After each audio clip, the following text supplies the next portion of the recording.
જય શ્રી કૃષ્ણ. સ્વાગત છે તમારું મારી ચેનલમાં. આજે આપણે શનિ પ્રદોષ વ્રત, શ્રાવણ માસનું છેલ્લું પ્રદોષ વ્રત ક્યારે છે, પ્રદોષ વ્રતની પૂજા મુહૂર્ત, પ્રદોષ વ્રત દરમિયાન શુભ યોગ, પ્રદોષ વ્રત કરવાથી થતા લાભ, શનિ પ્રદોષ વ્રત કથા. શ્રાવણ માસનું છેલ્લું વ્રત શનિ પ્રદોષ વ્રત. પ્રદોષ વ્રત મહિનાની બંને ત્રયોદશી તિથિએ રાખવામાં આવે છે. આ રીતે વર્ષમાં 24 પ્રદોષ વ્રત થાય છે. આ મહિનાનું બીજું પ્રદોષ વ્રત શ્રાવણ વદ ત્રયોદશીના દિવસે રાખવામાં આવે છે. પ્રદોષ વ્રત દરમિયાન મહાદેવ અને માતા પાર્વતીની પૂજા વિધિપૂર્વક કરવામાં આવે છે. પ્રદોષ વ્રતનું પાલન કરવાથી ભગવાન શિવ તેમના ભક્તોના તમામ દુઃખ અને કષ્ટ દૂર કરે છે. શ્રાવણનું છેલ્લું પ્રદોષ વ્રત શ્રાવણના છેલ્લા શનિવારે પડતું હોવાથી આ વ્રતને શનિ પ્રદોષ વ્રત કહેવાશે, જે ખૂબ જ શુભ અને મહત્વપૂર્ણ માનવામાં આવે છે. તેથી આ દિવસે પ્રદોષ વ્રત રાખવાથી અને ભગવાન શિવ અને શનિદેવની પૂજા કરવાથી વિશેષ ફળ પ્રાપ્ત થાય છે. આ મહિનામાં ભગવાન શિવ અને કૃષ્ણની પૂજા કરવાની પરંપરા છે. શ્રાવણ મહિનામાં ઘણા ઉપવાસો અને તહેવારો ઉજવવામાં આવે છે. આ તિથિ ભગવાન શિવની પૂજા માટે શ્રેષ્ઠ માનવામાં આવે છે. દર મહિને 2 વાર પ્રદોષ વ્રત રાખવામાં આવે છે. પ્રથમ સુદ પક્ષમાં અને બીજી વદ પક્ષમાં રાખવામાં આવે છે. આ દિવસે મહાદેવ અને માતા પાર્વતીની પૂજા વિધિ પ્રમાણે કરવામાં આવે છે. આ સમયગાળામાં વ્રત રાખવાથી ભક્તોની તમામ પરેશાનીઓ દૂર થાય છે તેમજ તમામ સમસ્યાઓનું નિરાકરણ થાય છે. આ વખતે ચાલો જાણીએ શ્રાવણ મહિનાનું છેલ્લું પ્રદોષ વ્રત કઈ તારીખે રાખવામાં આવશે. શ્રાવણ માસનું છેલ્લું પ્રદોષ વ્રત 31 ઓક્ટોબરના રોજ સવારે 2:22 વાગ્યે શરૂ થશે અને 1 સપ્ટેમ્બરના રોજ 3:40 વાગ્યે સમાપ્ત થશે. પ્રદોષ કાળમાં પ્રદોષ વ્રતની પૂજા કરવાનું મહત્વ હોવાથી પ્રદોષ કાળ 31મી ઓગસ્ટે મનાવવામાં આવશે. પ્રદોષ વ્રત દરમિયાન ભગવાન શિવની પૂજા કરવામાં આવે છે. આ દિવસે શનિવાર હોવાથી તેને શનિ પ્રદોષ વ્રત કહેવામાં આવશે. આ દરમિયાન મહાદેવની સાથે શનિદેવની પણ પૂજા કરવામાં આવે છે. આવું કરવાથી શુભ ફળ પ્રાપ્ત થાય છે. પ્રદોષ વ્રત પર વરિયાણ યોગ બનશે. આ સમયગાળા દરમિયાન ગર અને વણજ કરણ સાથે પુષ્પ નક્ષત્રનો મહાસંયોગ થશે. આ યોગમાં મહાદેવની પૂજા કરવાથી દરેક મનોકામના પૂર્ણ થાય છે. પ્રદોષ વ્રત કરવાથી શું લાભ થાય છે તો કે ઘરના વિવાદોથી છુટકારો મેળવવા અને સુખ સમૃદ્ધિ વધારવા માટે શ્રાવણના આ છેલ્લા શનિવારે ભોલેનાથને વિશેષ રૂપે શણગાર કરો. તે જ સમયે પ્રદોષ વ્રત લગ્નના તમામ અવરોધો દૂર કરવા માટે દાંપત્ય જીવનમાં મધુરતા જાળવી રાખવા માટે મનાવવામાં આવે છે. શ્રાવણ માસના આ છેલ્લા પ્રદોષ વ્રત દરમિયાન ભગવાન શિવને પંચામૃતથી અભિષેક કરવાથી વિશેષ ફળ મળે અને ભગવાનના અનંત આશીર્વાદ પણ મળે છે. સાથે જ આ દિવસે શ્રાવણનું પ્રદોષ વ્રત રાખવાથી અને પરિવારની સાથે ભગવાન શિવની પૂજા કરવાથી સંતાન સુખની મનોકામના પણ પૂર્ણ થઈ શકે છે. આ દિવસે પૂર્ણ ભક્તિ સાથે ભગવાન શિવનું ચિંતન કરવાથી વ્યક્તિ પોતાની દરેક મનોકામના પૂર્ણ કરી શકે છે.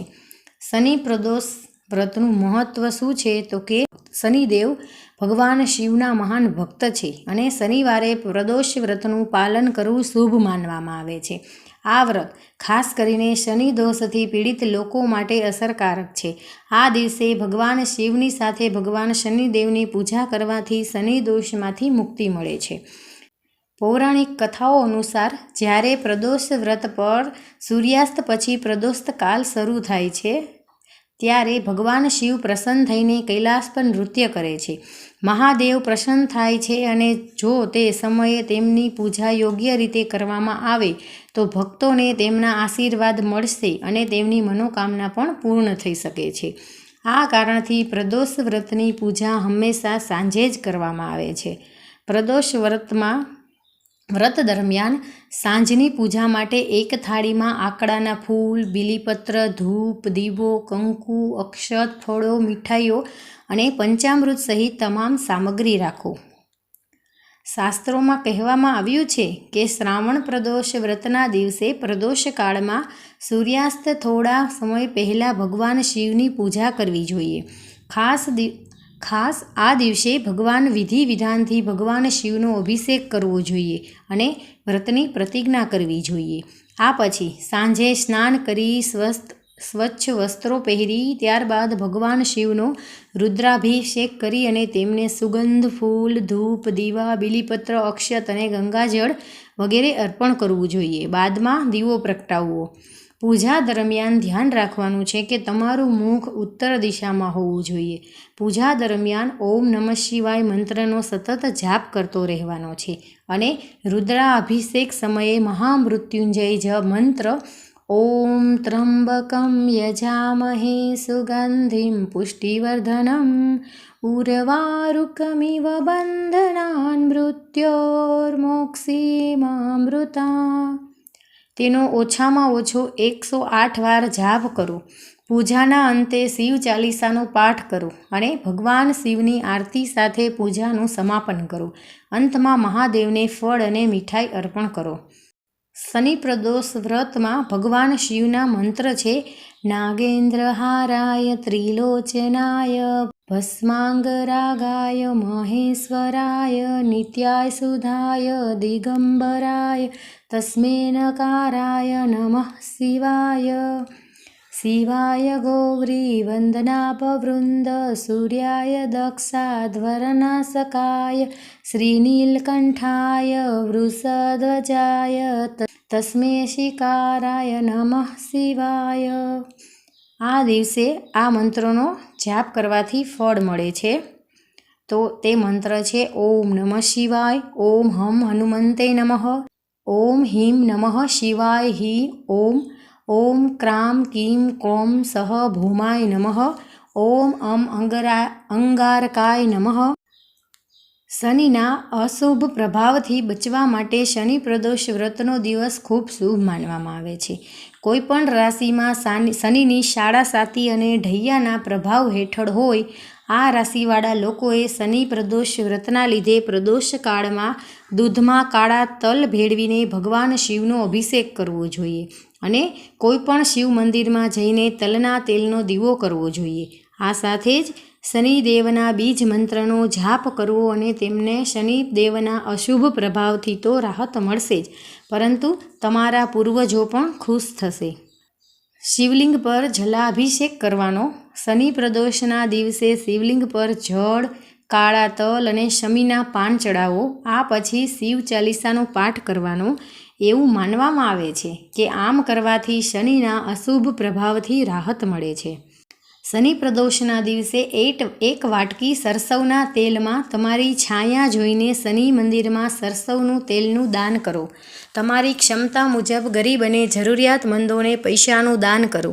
એવું માનવામાં આવે છે કે આવું કરવાથી જીવનના તમામ અવરોધો દૂર થઈ જાય છે. શનિ પ્રદોષના દિવસે શિવલિંગ પર 108 બીલીપત્ર ચડાવો. આ દિવસે અડદની દાળ, કાળા ચપ્પલ, કપડાં સહિત શનિદેવને લગતી વસ્તુઓનું દાન કરવું ફાયદાકારક માનવામાં આવે છે. વાસ્તુ અનુસાર ઘરમાં સુખ, સમૃદ્ધિ અને સમૃદ્ધિ માટે શનિ પ્રદોષના દિવસે મુખ્ય દ્વાર પર ઘોડાની નાળ મૂકો. એવું માનવામાં આવે છે આવું કરવાથી પરિવારના સભ્યોના જીવનના દરેક ક્ષેત્રમાં મોટી સફળતા મળે છે. શનિ પ્રદોષ વ્રત કથા. શનિ પ્રદોષ વ્રતની કથા પ્રાચીન કાળની કથા છે. એક નગરમાં શેઠ ખૂબ જ સમૃદ્ધ અને ખૂબ જ દયાળુ હતો. તેના દ્વારેથી ક્યારેય કોઈ ખાલી હાથે પાછું ફરતું નહીં. શેઠ અને તેની પત્ની પોતાના હૃદયની શાંતિ માટે દરેકને દાન આપતા હતા, પણ જેમણે બીજાઓને ખુશ જોયા તેઓ પોતે ખૂબ દુઃખી હતા. તેમના ઉદાસીનું કારણ બાળકોની ગેરહાજરી હતી. એક દિવસ તેમણે તીર્થયાત્રા પર જવાનું નક્કી કર્યું અને પોતાનું કામ તેના સેવકો પર છોડી દીધું. તેઓ શહેરની બહાર આવ્યા જ હતા, જ્યાં તેઓએ એક વિશાળ વૃક્ષ નીચે સમાધિમાં એક તેજસ્વી ઋષિને જોયા. બંનેએ વિચાર્યું કે સાધુ મહારાજના આશીર્વાદ લઈને આગળની યાત્રા શરૂ કરીએ. બંને પતિ પત્ની સમાધિ સાધુની સામે હાથ જોડીને બેઠા અને તેમની સમાધિ તૂટવાની રાહ જોવા લાગ્યા. સવારથી સાંજ અને પછી રાત પણ સાધુની સમાધિ તૂટી નહીં, પણ શેઠ પતિ પત્નીની ધીરજથી હાથ જોડીને બેઠા રહ્યા. પતિ પત્નીને જોઈને સાધુએ હળવું સ્મિત કર્યું અને આશીર્વાદ માટે હાથ ઊંચો કર્યો અને કહ્યું, તમારા મનની વાત મેં અનુભવી છે. બેટા, હું તારી ધીરજ અને ભક્તિથી અત્યંત પ્રસન્ન છું. ઋષિએ તેમને બાળકના જન્મ માટે શનિ પ્રદોષ વ્રત રાખવાની રીત સમજાવી. તીર્થયાત્રા કરીને બંને ઘરે પાછા ફર્યા અને નિયમિત રીતે શનિ પ્રદોષ વ્રત રાખવા લાગ્યા. સમય જતાં શેઠની પત્નીએ એક સુંદર પુત્રને જન્મ આપ્યો. શનિ પ્રદોષ વ્રતની અસરથી અંધકારનો પડછાયો તેની જગ્યાએથી હટી ગયો અને બંને ખુશીથી જીવવા લાગ્યા. તો દોસ્તો, તમને મારી આ શનિ પ્રદોષ વિશેની માહિતી અને શનિ પ્રદોષ વ્રત વિધિ કે વ્રત કથા પસંદ આવી હોય તો મારી ચેનલને લાઇક, શેર અને સબસ્ક્રાઈબ કરજો. જય શ્રી કૃષ્ણ.